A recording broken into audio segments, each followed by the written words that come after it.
ஓம் சாயிராம். என் அழகு செல்வமே, உன்னை காண உன் சாயப்பா வந்துள்ளேன். சற்று நான் கூறுவதை நிதானத்துடன் கேட்டுவிட்டு செல்.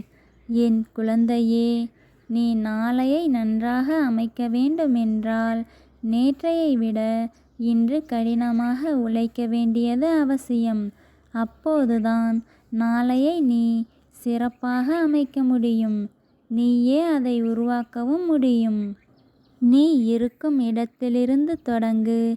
உன்னிடம் இருப்பதை வைத்து பயன்படுத்து. உன்னால் முடிந்ததை செய். நிச்சயம் உனது இலக்கை விரைவில் அடைவாய். உனக்கு உறுதுணையாக என்றும் உன் சாயப்பா இருக்கிறேன். நீ விரைவில் உன் இலக்கை அடைய உன் சாயப்பா கட்டாயம் உதவுகிறேன். என் சொற்களின் மீது நீ முழு நம்பிக்கை வைத்து செயல்படு. நிச்சயம் உன் இலக்கை விரைவில் அடைவாய். ஜெய் சாயிராம்.